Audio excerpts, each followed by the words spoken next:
전에 가서 또 설교를 합니다. 다른 광고는 없고요. 오늘 저희가 살펴볼 하나님의 말씀은 데살로니가 후서 3장 3절입니다. 데살로니가 후서 3장 3절. 이 말씀을 강의하는 건 아니고요. 여기서 이제 하나님께서 신실하시다는 너무나도 당연한 사실을 말씀하고 있죠. 데살로니가 후서 3장 3절. 제가 받들어 읽겠습니다. 그러나 주께서는 신실하사 너희를 굳게 세우시고 악으로부터 너희를 지키시리라. 기도하겠습니다. 하나님 아버지, 지난 세월 주님께서는 저희를 신실하게 인도해 주셨습니다. 주님의 말씀을 통해 저희도 신실한 사람이 되도록 도와주시기 원합니다. 예수님의 이름으로 기도드렸습니다. 아멘. 주님은 신실하신 분입니다. 신실하신 분이에요. 그러니까 신실하다는 것은요, 기본적으로 믿음이 가득하다는 거죠. 영어로는 faithful입니다. 어떤 경우에 영어 그 단어 표현이 훨씬 더 이해하기 쉬운 경우가 많이 있는데요. 이 신실하다는 말도 그런 것 같아요. 또 예전 개혁성경에서 믿부다라고 되어 있죠. 믿부다. 그게 이제 신실하다는 말인데요. 이 faithful, 믿음이 가득하다는 거죠. 근데 성경에서 말씀하시는 믿음은 항상 하나님의 말씀을 믿는 걸 믿음이라고 부르죠. 하나님의 경우에는요, 하나님께서 말씀하신 그대로 하신다는 겁니다. 우리가 하나님의 말씀을 믿는다는 건 하나님의 말씀을 믿고 그대로 행한다는 거죠. 말씀을 믿지만 말씀대로 행하지 않는다. 이거는 사실 모순입니다. 말씀대로 행하지 않으면 말씀을 믿지 않는 거예요. 야고보서가 그렇게 말씀하고 있죠. 그래서 사람의 경우에는 하나님의 말씀을 믿는다, 신실하다, 그 말의 의미는 하나님의 말씀을 믿고 그대로 행한다는 겁니다. 하나님의 경우엔 이제 본인이 하신 말씀이잖아요. 그래서 당연히 본인이 하신 말씀을 믿죠. 그리고 그 말씀대로 그대로 행하신다는 겁니다. 하나님께서는 신실하신 분이에요. 성경에 기록해 두신 그대로 행하시는 분입니다. 이건 아마 여러분이 들은 소식 중에 가장 기쁜 소식일 겁니다. 여러분은 누군가 굉장히 신실하다고 생각했다가 사실은 전혀 그렇지 못한 모습을 보고 정말 크게 실망한 경우가 있을 겁니다. 우리가 이 세상을 사는 동안 가장 크게 실망하는 순간이 바로 그런 경우가 아닐까 싶어요. 누굴 정말 믿었다가 그 사람한테 뭐 발등 찍힌다고 하잖아요. 그럴 때 정말 크게 실망하게 되죠. 정말 신실하다고 믿었던 아내가 다른 남자와 바람을 피는 것을 보고 큰 충격을 받은 남자들이 있어요. 또 자기 남편이 정말 신실한 사람이라고 믿었는데 다른 여자와 바람 피는 것을 보고 큰 충격을 받은 여자들도 있죠. 그 어떤 영상을 보진 않고 썸네일 제목만 봤는데 그렇게 돼 있더라고요. 이혼 전문 변호사인데 우리나라 전 연령대 이혼 사유 1위가 바람이라고 하더라고요. 굉장히 충격이 큰 거죠. 그러니까 이혼까지 가게 되는 거죠. 아마 인생에서 이거보다 더 큰 충격을 주는 일은 그리 많지는 않을 거예요. 평생 믿고 살았던 남편이나 아내가 혹은 친구가 배신을 해서 큰 충격에 빠지는 경우들도 있죠. 신실하다고 믿었던 사업 파트너가 배반해서 모든 걸 다 잃고 절망에 빠진 사람들도 있습니다. 많은 사람들이요, 목사에게 실망해서 교회를 떠난다 이렇게 얘기하기도 합니다. 또 강단에 서서 하나님의 말씀을 전하고 예수님에 대해서 알려주었던 사람이 신실하지 않게 살아가는 것을 목격하고 나서 큰 배신감을 느끼고 또 교회를 떠나는 거죠. 만약 다른 사람으로 인해서 교회를 떠나게 되거나 예수님을 믿을 수 없었다고 한다면 그건 정말 최악의 변명이 될 거라고 생각을 합니다. 불행한 사실은 많은 사람들이 교회를 싫어하고 예수님을 싫어하고 또 교회를 떠나는 이유로 신실하지 못한 사람들을 핑계로 댄다는 겁니다. 신실하지 못한 형제, 신실하지 못한 자매, 신실하지 못한 집사, 신실하지 못한 목사를 이유로 든다는 거예요. 그래서 자기는 더 이상 교회 안 나간다. 또 하나님도 안 믿는다. 이런 얘기를 하는 사람들이 있다는 겁니다. 누군가를 신뢰했다가 배반을 당하는 건 이건 정말 가슴 아픈 일이죠. 누군가를 믿었다가 사실은 전혀 믿을 만하지 못한 사람이었다는 것을 알게 되면 정말 너무나도 허무해집니다. 누군가를 진심으로 의지하고 살았는데 그 사람에게 희망을 두고 살았는데 사실은 전혀 신실하지 않은 사람으로 드러난다면 그것보다 더 우리를 허무하게 하는 것은 없을 겁니다. 우리는 성경 말씀대로 모든 사람이 거짓말쟁이라는 사실을 알고 있어요. 로마서 3장 4절이 그렇게 말씀하고 있죠. 사람 모두 거짓말쟁이다 그렇게 말씀하고 있습니다. 성경 말씀대로 오직 한 분만이 믿을 만하고 신실하다는 사실도 알고 있습니다. 오직 하나님만이 우리의 믿음을 배반하지 않으실 것이라는 사실도 우리는 알고 있습니다. 하지만 우리가 이 세상을 살다 보면 누군가를 신뢰하고 믿고 의지해야 할 때도 있게 마련이에요. 그렇죠? 다른 사람을 아무도 못 믿는다면 아무것도 할 수가 없겠죠. 어느 정도 믿고 또 행하는 거죠. 상대방이 그렇게 하겠지라고 기대할 수밖에 없는 상황이 있습니다. 그렇죠? 나중에 분명히 이 남자가 바람을 피우겠구나라고 생각하면서 결혼하는 여자는 없을 겁니다. 나중에 이 여자가 말도 전혀 듣지 않고 바가지를 엄청 긁겠구나라고 생각하면서 결혼하는 남자도 없을 겁니다. 그러니까 모든 인간관계는 어느 정도의 신뢰와 상대방에 대한 기대가 있게 마련이에요. 많은 사람이 다른 사람들을 믿었다가 배신을 당합니다. 우리는 그런 얘기를 들을 때마다 나랑 별로 상관없는 얘기다 이렇게 생각하는 경우들이 있어요. 만일 내가 만나는 모든 사람이 다 나를 속이려고 한다고 생각한다면 그러면 아무 일도 하지 못하겠죠. 여러분은 여러 가지 계획을 세우고 일을 추진할 겁니다. 그리고 만나는 사람에 따라 어느 정도의 신뢰를 주고 또 관계를 맺어요. 그렇죠? 이 사람 전혀 신뢰할 만하지 못하다. 그러면 아예 그 사람과 상종하지 않죠. 누구도 전혀 신뢰하지 못한다면 아무것도 할 수 없습니다. 어느 정도는 사람들을 신뢰하면서 일을 하는 거예요.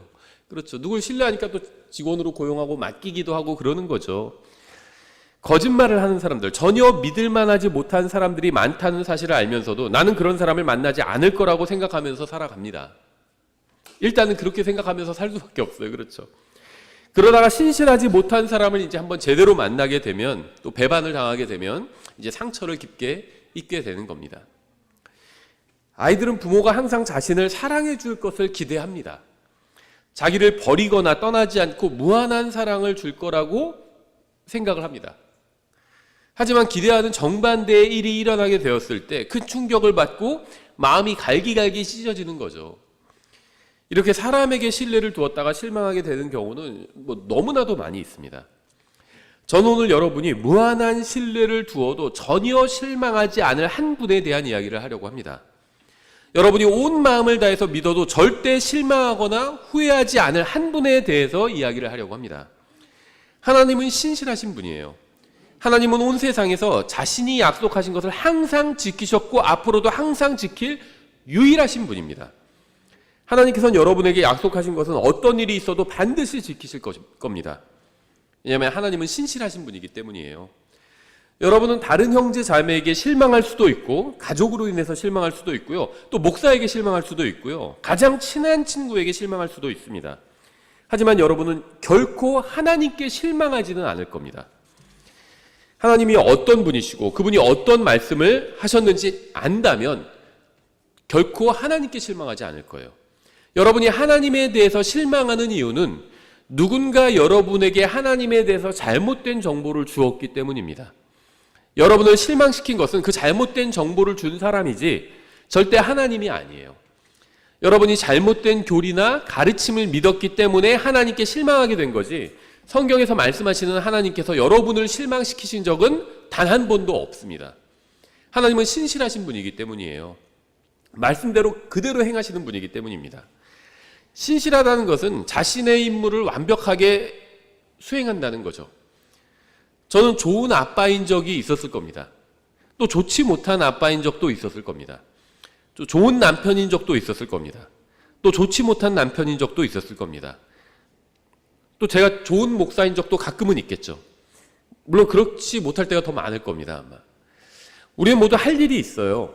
무엇인가를 해야 될 의무가 있습니다. 저에게는 가족이 있고요. 또 가족을 위해서 해야 될 일도 있고요. 또 주님을 위해서 해야 될 일도 있고요. 또 교회를 위해서 해야 될 일도 있습니다. 여러분도 다 마찬가지일 거예요. 우리는 항상 잘 해내는 것은 아니지만 해야 할 일들을 그냥 그럭저럭 하면서 살아갑니다. 그렇죠? 해야 할 일을 완벽하게 100점 맞게 하지 못하는 경우가 많죠. 오히려 그런 경우는 거의 없어요. 그냥 한 7, 80 정도 해내면은 그러면 잘한다 이런 평가를 받습니다. 어느 누구도 자신의 일을 완벽하게 하면서 사는 사람은 없습니다. 그런데 하나님께서는 하나님께서 자기가 해야 될 일을 완벽하게 하고 계십니다. 여러분에게 위로가 필요할 때 주님께서는 완벽한 위로자가 되셔서 여러분을 기다리고 계십니다. 여러분에게 진리가 필요할 때 주님께서는 완벽한 진리가 되셔서 여러분을 기다리고 계십니다. 여러분에게 빛이 필요할 때 주님께서는 칠흑 같은 어둠 속에서도 대낮같이 볼 수 있는 빛이 되셔서 여러분을 기다리고 계십니다. 여러분의 마음에 기쁨과 평안이 필요할 때 주님께서는 이 세상 그 누구도 주지 못할 기쁨과 평안이 되셔서 여러분을 기다리고 계십니다. 주님은 신실하시면서 동시에 의로우십니다. 그래서 단 하나의 죄도 용납하지 않으시는 거죠. 주님은 거룩하십니다. 그래서 단 하나의 더러움도 용납하실 수가 없는 겁니다. 하나님께서는 항상 하나님이셨어요. 주님께서는 항상 자신의 임무를 완벽하게 행하셨습니다. 그래서 여러분은 온 마음을 다해서 주님을 믿고 신뢰해도 되는 겁니다. 신실하다는 것은 충성스럽다는 겁니다. 로얄이라고 하죠. 로얄. 충성스럽다. 저는 제가 신실하신 분의 자녀라는 사실이 굉장히 좋아요. 저는 구원받은 이후에도 하나님 앞에서 신실한 삶을 살지는 못했습니다. 가끔 믿음이 충만할 때도 있었지만 그렇지 못할 때가 훨씬 더 많았어요. 신실하지 못할 때가 훨씬 더 많았습니다. 마땅히 해야 할 일을 하지 않을 때도 많이 있었습니다. 하지만 제가 그렇게 제대로 된 신앙생활을 하지 못할 때도 주님께서는 언제나 저를 신실하게 대해주셨습니다. 언제나 해야 할 일을 하셨어요. 하나님은 언제나 저를 선하게 대해주셨습니다. 전 주님을 항상 선하게 대하지는 못했는데 주님께서는 항상 저를 선하게 대해주셨습니다. 우리는 항상 주님 앞에서 신실했던 것은 아니죠. 하지만 주님께서는 여러분을 구원해 주시고 자신의 피로 씻어 주시고 필요를 공급해 주시고 또 신실하게 대해 주셨습니다. 다른 모든 사람이 여러분을 배반할 때에도 주님께서는 여러분을 배반하지 않으셨습니다. 다른 모든 사람이 여러분 곁을 떠날 때도 주님께서는 떠나지 않으셨습니다. 여러분이 잘못해서 다른 사람들이 여러분을 떠날 때에도 주님은 여러분과 함께 해주셨습니다. 하나님은 여러분을 신실하게 대해 주셨습니다. 여러분은 물건 구매했다가 생각했던 것과 너무 달라서 후회했던 적이 있으시죠? 제대로 작동하지 않아서 구매한 것을 후회한 적 없으신가요? 물건을 파는 사람들은 실제보다 훨씬 부풀려서 광고하는 경우가 굉장히 많이 있습니다. 또 어떤 것은 소문이 과장되어서 알려진 것만큼 재구시를 하지 못하는 경우도 많이 있어요. 하지만 하나님은 그런 분이 아닙니다. 하나님은 신실하신 분이에요. 무엇인가를 말씀하셨다면 항상 그대로 이루시는 분입니다. 기쁨과 평안과 사랑과 만족과 생명과 희망을 주시겠다고 하셨다고, 그렇게 하시겠다고 말씀하셨다면 그대로 하신다는 겁니다. 고린도전서 1장 9절에 이렇게 되어 있습니다. 너희를 부르사 자신의 아들 예수 그리스도 우리 주와 교제하게 하시는 하나님은 신실하시도다. 이 신실하다는 것은 진실하다는 겁니다. 또 국가들 간에도요, 또 조약을 맺었다가 그 조약을 파기하기도 하죠. 동맹을 맺었다가 파기하기도 합니다. 사람들도 동업했다가 또 계약을 파기하기도 하죠. 하나님께서는 우리가 예수님을 믿고 구원받는 순간 우리를 자신의 아들인 예수 그리스도와 하나로 묶어주셨습니다. 예수님과 짝지어 주셨다는 거예요. 예수님께서 우리를 대신해서 싸우시고 지켜주시고 보호해 주십니다. 그래서 우리가 구원받고 그분과 함께하게 된 순간부터 우리는 안전해진 겁니다. 이건 정말 좋은 동맹이죠. 하나님께서는 항상 자신의 역할에 충실하십니다. 하나님께서는 저를 지켜주세요. 저는 주님과 동맹해서 하나로 연합했다는 사실이 정말 좋습니다. 하나님께서 저와 동맹을 맺으심으로 얻는 이득이 없으시죠? 무슨 이득을 얻으시겠어요? 하나님께서. 모든 그리스도인들이 다 신실하게 산다 해도 그것이 주님께 무슨 이득을 드리겠습니까? 하나님께서는 모든 권능과 힘을 가진 전지전능하신 창조주예요. 그런데 그분이 저와 함께 하시면서 연합해 주시고 교제를 나누겠다고 하시는 겁니다. 하나님께서는 저와 연합하심으로 인해서 얻으시는 게 없을지 몰라도 저는 엄청난 것들을 얻게 되죠. 이것이 바로 하나님과 우리가 맺은 동맹이에요. 하나님은 신실하신 분입니다. 고린도전서 10장 13절 이렇게 되어 있어요. 사람에게 공통적으로 있는 시험 외에는, 누구나 다 시험을 당한다는 말입니다. 너희가 어떤 시험도 당하지 아니하였나니 하나님께서는 신실하사 너희가 감당할 수 있는 것 이상으로 시험 당하는 것을 너희에게 허락하지 아니하시고 그 시험과 함께 또한 피할 길을 내사 너희가 그것을 감당할 수 있게 하시느니라. 신실하다는 것은 꾸준하게 임무를 완수해낸다는 겁니다. 제가 구원받은 이후에 하나님께서는 매일 마귀가 저를 쓰러뜨리려고 할 때마다 저를 지켜주셨습니다.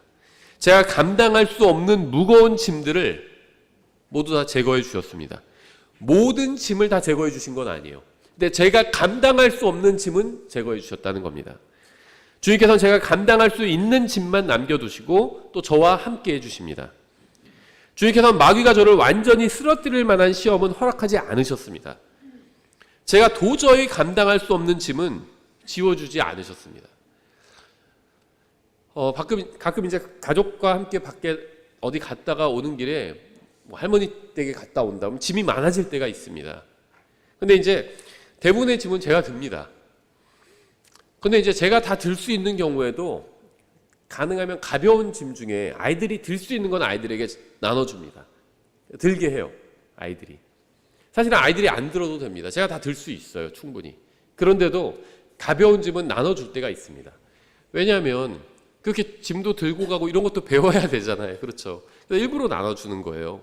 그러니까 하나님께서는 목적이 있어서 어떤 인생의 짐들을 남겨두시는 겁니다. 우리가 감당할 수 없을 만큼 무겁고 큰 짐들은 그건 치워주십니다. 근데 모든 짐을 다 치워주시는 건 아니에요.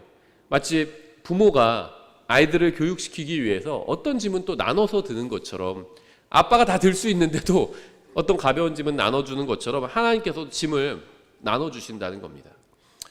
사람들이 하나님께서 신실하지 않다고 생각하는 이유는 이렇습니다. 사람들은 잘못된 목사나 성경 교사로부터 잘못된 교리를 배워요. 그래서 그 잘못된 교리에 근거한 하나님을 창작해 놓고는 하나님께서 그 잘못된 교리대로 행하셔야 한다고 생각을 합니다. 그러니까 사람들이 하나님께 실망하는 이유는 성경에 기록된 하나님을 믿는 것이 아니라 누군가로부터 배우거나 자기가 상상한 하나님을 믿기 때문이에요. 자기가 하나님은 이러셔야 한다. 성경이 그렇게 말씀하시는 게 아닌데 자기가 그렇게 생각을 합니다. 그래놓고 하나님께서 그렇게 하지 않으시면 하나님께 실망하는 겁니다. 하나님께서는 구원받으면 시험을 당하지 않게 될 것이라고 말씀하신 적이 없습니다. 구원받은 사람은 시련과 어려움을 전혀 당하지 않을 거라고 말씀하신 적도 없습니다. 고난을 당하지도 않을 거라고 말씀하신 적이 없어요. 다만 감당할 수 없는 것 이상으로 시험당하는 것을 허락하지 않으시겠다고 말씀하셨습니다. 하나님은 신실하신 분이에요. 자신이 말씀하신 그대로 약속을 지키셨습니다. 은사주의라는 것이 있죠. 은사주의. 은사주의자들은요, 성경에도 없는 것을 주장하면서 순진한 혼들을 미혹합니다. 그들은 하나님을 믿으면 다시는 병에 걸리지 않는다고 가르쳐요. 뭐 몇 중 축복 막 이런 거 가르치면서 하나님을 믿는 사람은 이 세상에서 건강하게 잘 산다. 이런 걸 가르칩니다. 예수님을 또 믿으면 절대 파산하지 않게 된다고 가르칩니다. 예수님을 믿으면 이 세상에서 모두 잘 될 것이라고 가르칩니다. 하지만 이런 주장은 모두 그들이 지어낸 거짓말에 불과해요.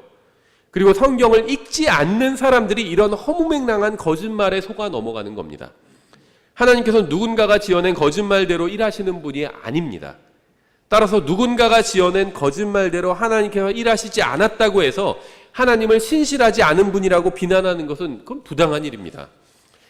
하나님께서는 구원받으면 어떤 시험도 당하지 않고 어떤 짐도 지지 않을 것이라고 말씀하신 적이 없습니다.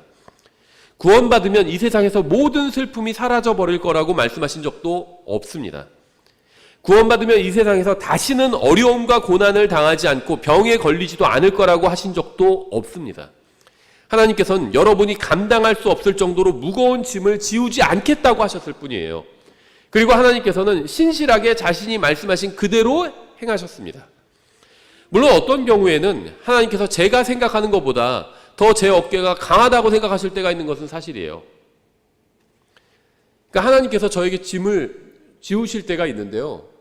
500kg짜리 짐을 지우시진 않습니다. 근데 어떤 경우에는 60kg, 70kg짜리 짐을 지우실 때가 있어요.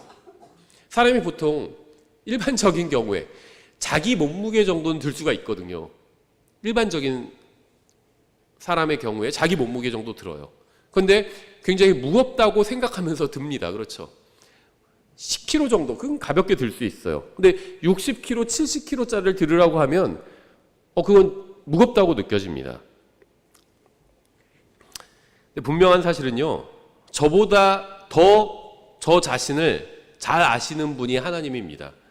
제가 생각하는 것보다 더 무거운 짐을 질 수 있다고 하나님께서 생각하실 때도 있습니다. 그러니까 하나님과 저의 생각이 좀 다를 때가 있어요.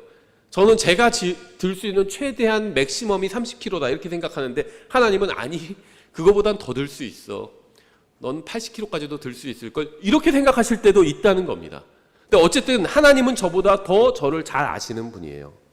여러분이 어떤 일을 겪고 있던 상관없이, 이번 주에 여러분에게 무슨 일이 일어났던 상관없이, 작년에 여러분에게 어떤 일이 일어났는지 상관없이 하나님께서는 모든 것을 다 아시고 모든 것을 다 보셨고요.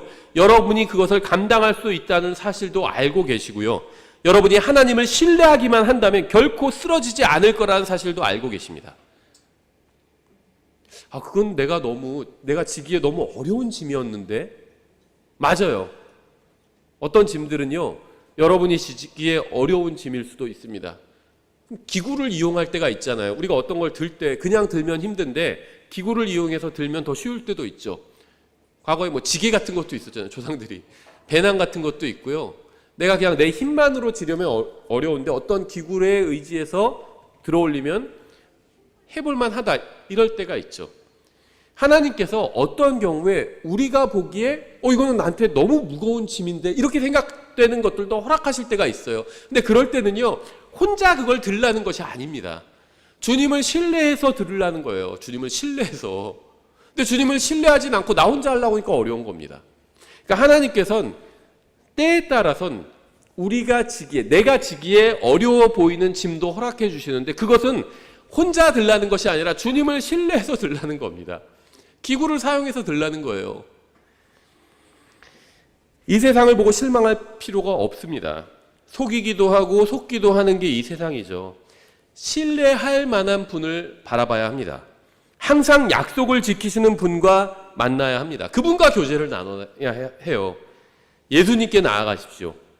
그러면 결코 실망하지 않을 겁니다. 예수님은 결코 여러분을 속이지 않으실 거예요. 결코 잘못 인도하지도 않으실 겁니다. 디모데후서 2장 13절 이렇게 되어 있죠. 우리가 믿지 아니하여도, 여기서 말하는 우리는 구원받은 사람들이에요. 구원받은 사람들이 항상 하나님의 말씀을 믿고 그대로 사는 게 아니죠. 그러지 못할 때 많이 있습니다. 그러니까 우리가 구원받은 사람이, 바울을 포함한 구원받은 사람이 믿지 아니하여도, 하나님의 말씀 믿지 않는다는 거죠. 그분은 항상 신실하시니 그분은 자신을 부인하실 수 없느니라. 우리가 믿지 않을 때도 주님은 항상 신실한 상태 그대로 계십니다. 많은 사람이 예수님께서 다시 오신다는 사실을 믿지 않아요. 하지만 그건 아무 상관이 없습니다. 하나님은 전혀 개의치 않으십니다. 많은 사람이 성경을 믿지 않고 하늘나라에 가는 방법이 많다고 생각합니다. 십자가를 믿지 않고 종교나 선행이나 의식을 통해서 구원받을 수 있다고 생각합니다. 그러나 하나님은 이러한 것들을 전혀 상관하지 않으십니다. 누가 진리를 믿지 않는다고 해서 하나님께서 안절부절하시는 분이 아니라는 겁니다. 누군가 지옥이 존재한다는 사실을 믿지 않는다고 해서 지옥이 문을 닫는 것은 아닙니다. 누군가 성경에 기록된 진리를 믿지 않는다고 해서 그 진리가 거짓이 되거나 사라져버리는 것은 아닙니다. 이 세상에 있는 모든 사람이 다 성경을 믿지 않고 하나님께서 거짓말을 하셨다고 생각한다 해도 사실이 바뀌는 것은 전혀 없어요. 온 세상 사람들이 다 부인해도 성경은 계속 진리입니다. 사람들이 무엇을 믿든 어떻게 생각하든 상관없이 예수님께서는 왕들의 왕이요 주들의 주로 이 세상에 다시 오셔서 통치하실 겁니다. 왜냐하면 그분은 신실하신 분이기 때문이에요. 죄인들의 불신이 하나님의 계획을 무효로 만들 수는 없다는 겁니다. 하나님께서 우리가 믿어야 하고 행해야 하는 진리들을 성경에 기록해 두셨습니다. 우리가 믿지 않고 실행하지 않고 그대로 살지 않는다고 해서 성경이 거짓말이 되고 하나님께서 거짓말쟁이가 되시는 것이 아니라는 겁니다. 저는 영원한 생명을 가지고 있어요. 제가 저의 힘이나 노력으로 이것을 얻은 것도 아니고요. 저의 노력으로 이것을 유지하는 것도 아닙니다. 제가 영원한 생명을 가지고 있는 이유는 그것을 가지고 있다고 매일 매순간 믿고 있기 때문도 아니에요. 제가 영원한 생명을 가지고 있는 이유는 예수님을 구원자로 받아들인 사람은 영원한 생명을 가지고 있다고 하나님께서 그렇게 말씀하셨기 때문입니다. 하나님께서는 저를 떠나지도 않으시고 버리지도 않으실 겁니다. 혼자 계시기 적적하거나 심심해서가 아니라 자신이 말씀하신 것을 부인할 수가 없기 때문이에요. 하나님은 신실하신 분입니다. 하나님께서는 이스라엘이 약속의 땅으로 들어갈 것이라고 그들과 언약을 맺으셨죠. 하나님께서는 다윗이 왕자에 앉아서 이스라엘을 통치할 것이라고 그와 언약을 맺으셨습니다. 하나님께서는 다시는 우리의 죄를 기억하지 않으시겠다고 교회와 언약을 맺으셨습니다. 인간이 잘나서가 아니라 하나님께서 신실하시기 때문에 언약을 지키실 겁니다. 하나님은 항상 약속을 지키셨습니다. 여러분은 하나님과 약속한 것을 지키셨나요? 약속하신 적이 있죠, 무엇인가를. 지키셨나요? 전부 지키셨나요, 다? 항상 지켰나요? 하나님께 제가 하나님 이렇게 하겠습니다. 그렇게 한 말을 전부 지키셨나요? 매일 지키셨나요? 하나님께서는 자신의 약속을 지키셨습니다. 하나님께서는 구원받은 자기의 자녀들을 항상 사랑해 주셨고요. 지켜주셨고 보호해 주셨고 또 필요를 공급해 주시겠다고 약속하시고 실제로 그렇게 하셨습니다. 신실하다는 것은 자신이 한 말을 그대로 지킨다는 걸 의미해요. 분명하지 않은 말을 하는 사람들이 있어요. 물건을 판매할 때는 확실히 책임을 질 것처럼 이야기하지만 실제로 판매하고 나서는 안면 몰수하는 경우가 굉장히 많죠. 서비스 센터에 전화해도요, 이리 돌리고 저리 돌리고 계속 책임을 떠넘기는 경우도 많이 있습니다. 우리는 언젠가 새로운 몸을 받게 될 것입니다. 예수님께서 부활하실 때 입으신 몸과 같은 몸을 입게 될 겁니다. 그때 주님께서는 말을 바꾸지 않으실 거예요. 이제 그 몸은 더 이상 나와줄 수가 없구나. 그렇게 얘기하지 않으실 겁니다. 하나님께서는 자신이 한 말을 끝까지 지키실 겁니다. 그분께서 영원한 생명을 약속해 주셨기 때문에 여러분은 그것을 받았습니다. 하늘나라의 집을 약속해 주셨기 때문에 여러분은 그 집에 거하게 될 겁니다. 그분께서는 여러분에게 다시는 아픔과 고통과 죽음과 눈물과 울부짖음이 없는 모든 것이 새로운 곳을 약속해 주셨습니다. 여러분은 나중에 그 모든 것을 누리게 될 것입니다. 왜냐하면 하나님은 신실하신 분이기 때문이에요. 히브리서 10장 22절 이렇게 되어 있습니다. 우리 마음이 뿌림을 받아 악한 양심으로부터 벗어났고 우리 몸이 순수한 물로 씻겼으니 우리가 믿음에 충만한 확신 속에서 진실한 마음으로 다가갈 것이니라. 약속하신 분께서 신실하시니 우리가 우리 믿음의 고백을 흔들림 없이 굳게 잡고. 대부분의 사람들은 누군가 약속을 지키지 않아 실망한 경험을 가지고 있습니다. 그래서 혹시 하나님께서도 약속을 지키지 않으실까 염려하는 사람들도 있어요. 그러니까 하나님과 교제를 많이 나누면 많이 나눌수록 하나님의 약속을 더 믿게 됩니다. 하나님과 친하면 친해질수록, 구원받았다고 해서 다 하나님과 친해지는 건 아니에요. 하나님과 친해질수록 하나님을 더 신뢰합니다. 그분과 교제를 나누면 나눌수록 그분에 대해서 더 알아가거든요. 그럼 그분은 약속을 저버리신 적이 단 한 번도 없다는 사실을 알게 됩니다. 근데 하나님을 잘 모르는 사람들, 구원은 받았다 할지라도 하나님과 친하지 않은 사람들은 하나님을 신뢰하지 못해요. 왜냐하면 자기가 아닌 타인과의 교제를 경험으로 하나님을 판단하기 때문입니다. 다른 사람과 내가 사귀다가 배반당하는 때가 있잖아요. 또 그 사람이 그렇게 하겠다고 했는데 하지 않는 경우가 많잖아요. 근데 하나님과 교제를 많이 나눠보지 않은 사람들은 하나님과의 관계도 그런 식으로 생각한다는 겁니다. 하나님이 이러다가 또 말 바꾸시는 거 아닌가? 그렇게 안 하시는 거 아닌가? 왜냐하면 여태까지 내가 사람들과는 그러면서 살아왔거든요.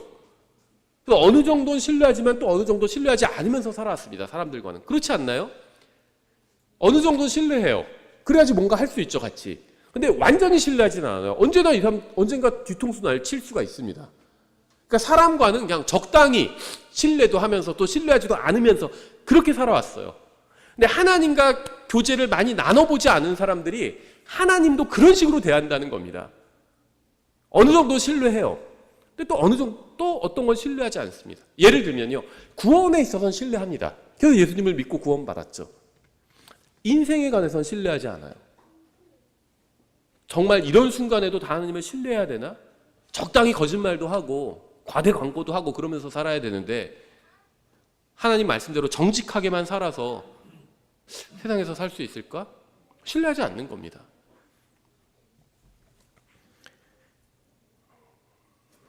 근데 하나님은요, 여러분이 지금까지 만났던 그 누구와도 같지 않습니다.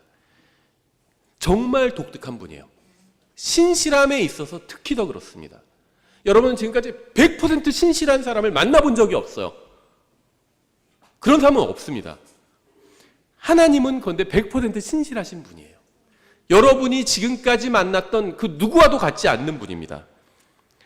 그분은 하늘과 땅을 창조하신 분이지만 처녀의 태를 통해서 이 세상에 오셨고 스스로 인간의 형상을 취하셨지만 아담의 피는 받지 않으셨습니다.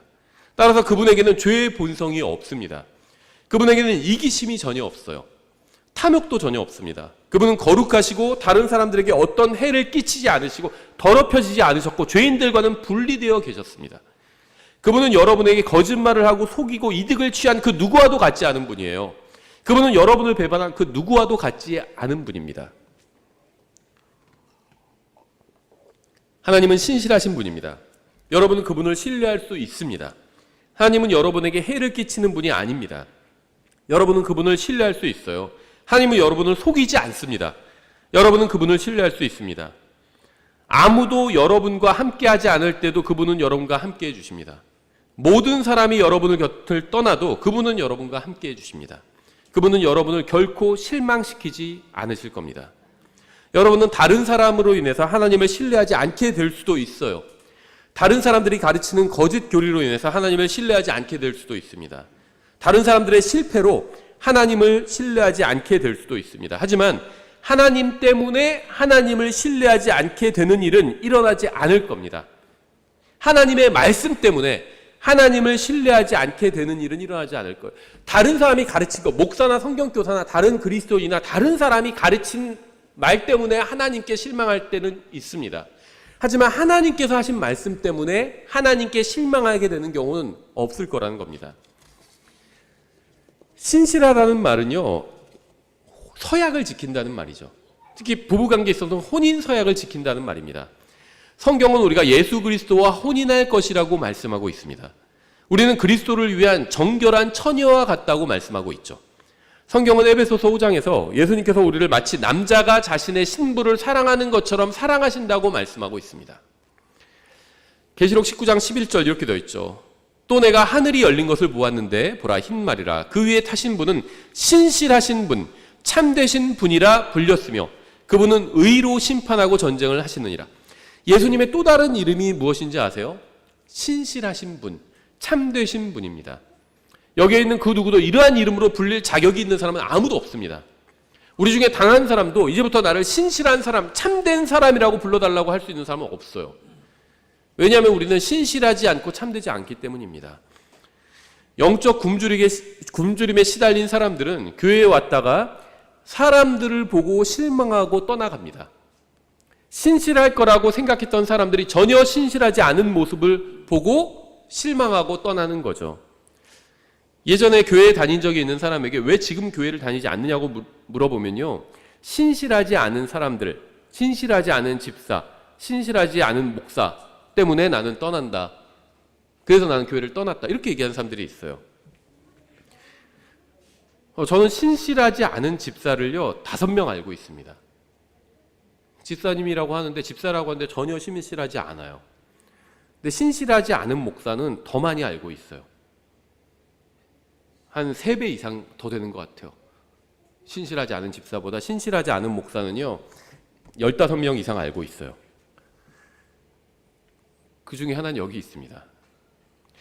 왜 어떤 사람은 신실하지 않은 목사로 인해서 교회를 떠났는데 왜 다른 사람은 신실하지 않은 목사로 인해서 교회를 떠나지 않는지 아세요? 한 사람은 그 목사를 보고 신앙생활을 하고요, 다른 사람은 그 목사가 아닌 예수님을 보고 신앙생활을 하기 때문이에요. 전 여러분에게 저를 신뢰해달라고 하지 않겠습니다. 왜냐하면 저를 신뢰하면 언젠가 실망할 것이기 때문입니다. 여러분의 왼쪽과 오른쪽과 앞과 뒤에 앉아있는 사람을 신뢰해달라고 하지도 않겠습니다. 왜냐하면 그 사람들도 언젠간 여러분을 실망하게 만들 것이기 때문입니다. 전 여러분이 신실하시고 참되신 분을 신뢰했으면 좋겠어요. 여러분은 언제나 예수 그리스도를 신뢰할 수 있습니다. 여러분이 그분을 신뢰하면 단 한 번도 실망하지 않을 겁니다. 왜냐하면 그분은 신실하신 하나님이기 때문입니다. 예수님은 신실하신 분이에요. 그분은 자신이 말씀하신 대로 다시 이 세상에 오실 겁니다. 그리스도인들은 지난 2000년간 그분을 기다려왔습니다. 언젠가 그리스도인들의 기다림이 끝날 겁니다. 그분을 만나러 공중으로 올라가게 될 것입니다. 그리고 그곳에서 그분이 하신 모든 말씀이 다 그대로 이루어졌다는 것을 확인하게 될 겁니다. 여러분 중에는 기도해봐야 아무 소용도 없다고 생각하는 분도 있을 겁니다. 하지만 그것은 사실이 아니에요. 왜냐하면 그분은 우리에게 성경을 통해서 쉬지 말고 기도하라고 말씀하셨기 때문입니다. 우리는 그분을 만나게 되면 왜 기도하라고 말씀하셨는지 그 이유를 온전히 알게 될 것입니다. 그리고 왜 우리가 신실하신 분의 말씀을 믿지 않고 기도하지 않았는지 후회하게 될 것입니다. 여러분 중에는 죄를 지어도 아무 벌을 받지 않을 거라고 생각하는 분이 있을지도 모르겠습니다. 하지만 그렇지 않아요. 한 번도 거짓말이나 헛된 말을 하신 적이 없는 신실하신 분께서 죄의 삭은 사망이라고 말씀하셨습니다. 가려진 것 중에 드러나지 않을 것이 없다고 말씀하셨어요. 하나님께서 사람들의 은밀한 것을 심판하시는 날에 모든 죄가 다 드러날 것이라고 말씀하셨습니다. 비록 우리가 이 세상에서는 이 말씀을 의심하면서 살아가지만 언젠가 모든 사람이 그분 앞에서 심판을 받는 그날에 그 신실하신 분께서 말씀하신 그대로 이루어지는 것을 우리가 두 눈으로 직접 보게 될 것입니다. 여러분 중에는 하나님을 섬기는 게 아무런 소용도 없는 일이라고 생각하는 분도 있을지도 모르겠습니다. 하지만 그렇지 않아요. 신실하게 섬기는 자들에게 상을 주시겠다고 약속하신 분은 신실하신 분입니다. 하나님을 위해서 사는 삶이, 영혼을 위해서 사는 삶이 가치 없는 것이라고, 시간 낭비라고 생각하는 사람들도 있을 겁니다. 하지만 그렇지 않아요. 하나님을 위해서 사는 사람은 인생을 가장 가치 있게 사용하는 겁니다. 순간이 아닌 영혼을 위해서 사는 사람은 가장 인생을 의미 있게 사용하는 겁니다. 오히려 이 세상만을 위해서 사는 사람이야말로 가장 어리석은 사람이에요. 아무리 큰 성공을 거두고 많은 돈을 벌고 명예를 얻는다 해도 오직 이 세상만을 위해서 사는 사람은 인생을 완전히 낭비해 버린 것입니다. 왜냐하면 이 세상과 이 세상에 있는 모든 것들은 다 사라져 버릴 것이라고 신실하신 분께서 말씀하셨기 때문이에요. 여러분은 하나님께서 다른 모든 사람과 다른 분이라는 사실을 알아야 합니다. 모든 사람이 다 거짓말을 해도 하나님께서는 오직 진실만을 말씀하십니다. 우리는 그동안 하나님을 제대로 신뢰하지 못했습니다. 이제는 모든 의심을 벗어버리고 하나님을 신뢰해야 합니다. 그분의 말씀대로 살지 못하도록 막는 모든 것을 뒤로 남겨두고 그분의 말씀에 여러분의 인생을 한번 맡겨보시기 바랍니다. 예수님은 온 우주를 창조하시고 동시에 지탱하시는 분입니다. 그분은 여러분의 머리카락 속까지 다 알고 계세요. 모든 짐승을 먹이시는 분입니다. 그분은 자신이 말씀하신 대로 하실 수 있는 능력이 있는 분이에요. 예수님은 여러분이 주를 떠나선 아무것도 할 수 없다고 말씀하셨습니다. 여러분이 그분으로 인해서 그분 안에서 하지 않는 일은 아무런 의미가 없는 일이라고 말씀하셨습니다. 여러분의 인생은 주님의 손에 들렸을 때 가장 가치 있게 사용될 수 있습니다. 주님을 믿어보십시오. 주님을 믿고 여러분 구원받은 것처럼 다시 한번 주님을 믿고 자신을 주님께 내어드려 보세요. 주님의 손에 여러분 자신을 맡겨보세요. 주님의 말씀대로 한번 해보십시오. 결코 후회하지 않을 겁니다. 순간적으로는 후회할 수도 있어요. 주님의 말씀대로 했더니 손해났네. 정직하게 장사했더니 이득이 좀 줄었네. 순간적으로 그렇게 생각할 수도 있지만 길게 보면 결코 후회하지 않을 겁니다. 제가 후회하는 게 뭔지 아세요? 구원받은 지 30년이 넘어 33년이 지났습니다. 그때 더 편하고 더 쉬운 길을 너무나도 많이 선택해 왔어요. 근데 가장 후회하는 건 그때 내가 쉬운 길로 오길 너무 잘했다. 그렇게 생각한 적은 한 번도 없습니다. 그냥 말씀대로 할 걸, 신실하게 살 걸, 하나님께서 말씀하시는 대로 내 생각과 달라도 내 생각을 접고 하나님의 말씀대로 할 걸. 더 먼 길이고 더 힘든 길이고 돌아가는 길이었지만 그대로 할 걸. 그게 후회되더라고요. 그게 가장 좋은 거란 걸 10년, 20년, 30년이 지나니까 알겠더라고요. 오늘 저는 정말 좋은 소식을 여러분에게 전해드렸습니다. 그 소식은 바로 하나님께서 신실하신 분이라는 사실이에요. 여러분을 사랑하는 여러분의 영의 아버지는 너무나도 신실하신 분입니다. 만약 여러분 중에 아직 구원받지 못한 분이 있다면 제가 또 다른 좋은 소식을 알려드리겠습니다. 신실하신 하나님께서는 사람이 하늘나라로 갈 수 있는 유일한 방법을 성경에 기록해 두셨습니다. 예수님께서 십자가 위에서 여러분의 죄값을 치르기 위해서 죽으셨다는 것을 마음으로 믿으면 하늘나라에 갈 수 있게 해주시겠다고 약속해 주셨어요. 이것을 제외한 어떤 방법으로도 구원받을 수 없습니다. 왜냐하면 이것을 말씀하신 분은 지금까지 한 번도 거짓말을 하신 적이 없는 신실하신 분이기 때문입니다. 만약 여러분 중에 아직 예수님을 자기의 개인적인 구원자로 받아들이지 않은 분이 있다면 지금 이 순간 그분을 믿으시기 바랍니다. 구원받고 싶지만 어떻게 해야 구원받는 것인지 아직 이해하지 못한 분은 저에게 오시면 제가 도와드릴게요. 누구든지 예수님을 믿는 사람은 구원받습니다. 예수님을 믿는다는 건요, 예수님께서 하나님이신데, 온 세상을 창조하신 하나님이신데 인간의 몸을 입고 이 세상에 오셔서 내가 치러야 될 죄값을 십자가 위에서 나를 대신해서 대신 치러주셨다는 거예요. 그렇게 믿으면 그게 예수님을 개인적인 구원자로 믿는 겁니다. 예수님을 개인적으로 만나야 합니다. 그분을 개인적으로 알지 못한 채 죽으면 지옥에 가게 됩니다. 왜냐하면 그것도 신실하신 분께서 말씀하신 것이기 때문이에요. 신실하다는 건 그 말씀대로 행한다는 거라고 말씀드렸잖아요. 하나님께서 말씀하신 대로 그대로 행하실 겁니다. 바꾸지 않으실 거예요. 자꾸 바꾸는 사람을 신실하다고 하지 않죠. 이렇게 하겠다고 저렇게 하겠다고 다시 안 한다고 했다가 다시 온다고 했다가, 그런 사람은 신실한 사람이 아니에요. 그렇죠? 근데 하나님은 오래전에 말씀하셨고요, 항상 그대로 행하셨습니다. 근데 뭐라고 말씀하셨냐면 예수님을 믿으면 구원해 주시겠다고 말씀하셨어요. 믿지 않으면 지옥에 보내겠다고 말씀하셨습니다. 하나님은 신실하신 분이기 때문에 이걸 바꾸지 않으실 거예요. 예수 그리스도는 신실하신 하나님입니다. 여러분은 그분을 신뢰해야 합니다. 이건 정말 중요한 문제입니다. 아직 구원받지 못한 사람들도 그분을 신뢰해야 하고요, 이미 구원받은 사람들도 그분을 신뢰해야 합니다. 그분을 신뢰한 인생과 신뢰하지 않은 인생은 엄청난 차이가 있어요. 하늘과 땅만큼 차이가 있습니다. 하나님은 신실하신 분이에요. 오늘 여러분이 이 사실을 마음 깊이 새기게 되었으면 합니다. 기도하겠습니다.